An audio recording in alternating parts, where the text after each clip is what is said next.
Hello. So today we are going to start ka, ki, ku, ke, ko, the next letters in Hiragana. So in the first video I have tell you about the a, I, u, e, o. Let's go.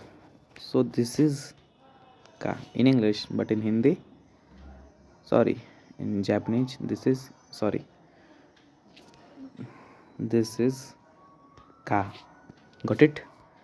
This is ka. Ka. One more time. Ka. Practice more and more to remember this.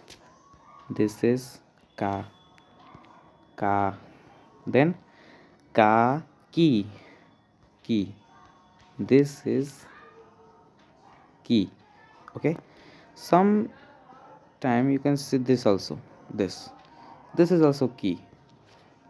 This and this both is ki.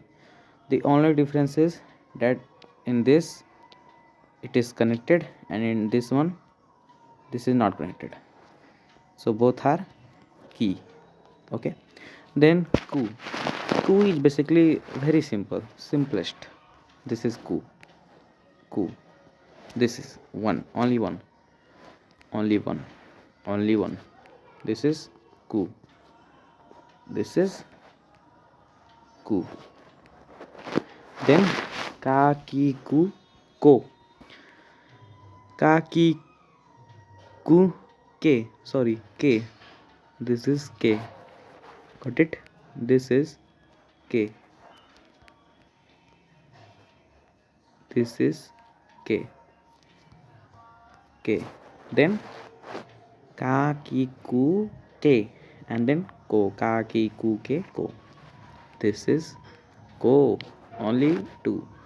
Ko. This is ko. So let's write all the five together. This is ka. This is ki. This is ku. This is ke, and this is ko. One more time. Ka, ki, ku, ke, ko. Ka, ki, ku, ke, ko. You got it? One last time. Ka, then ki, ku, ke, ko. So in next video we will do sa, she, su, se, so. Bye bye. Keep learning, keep smiling.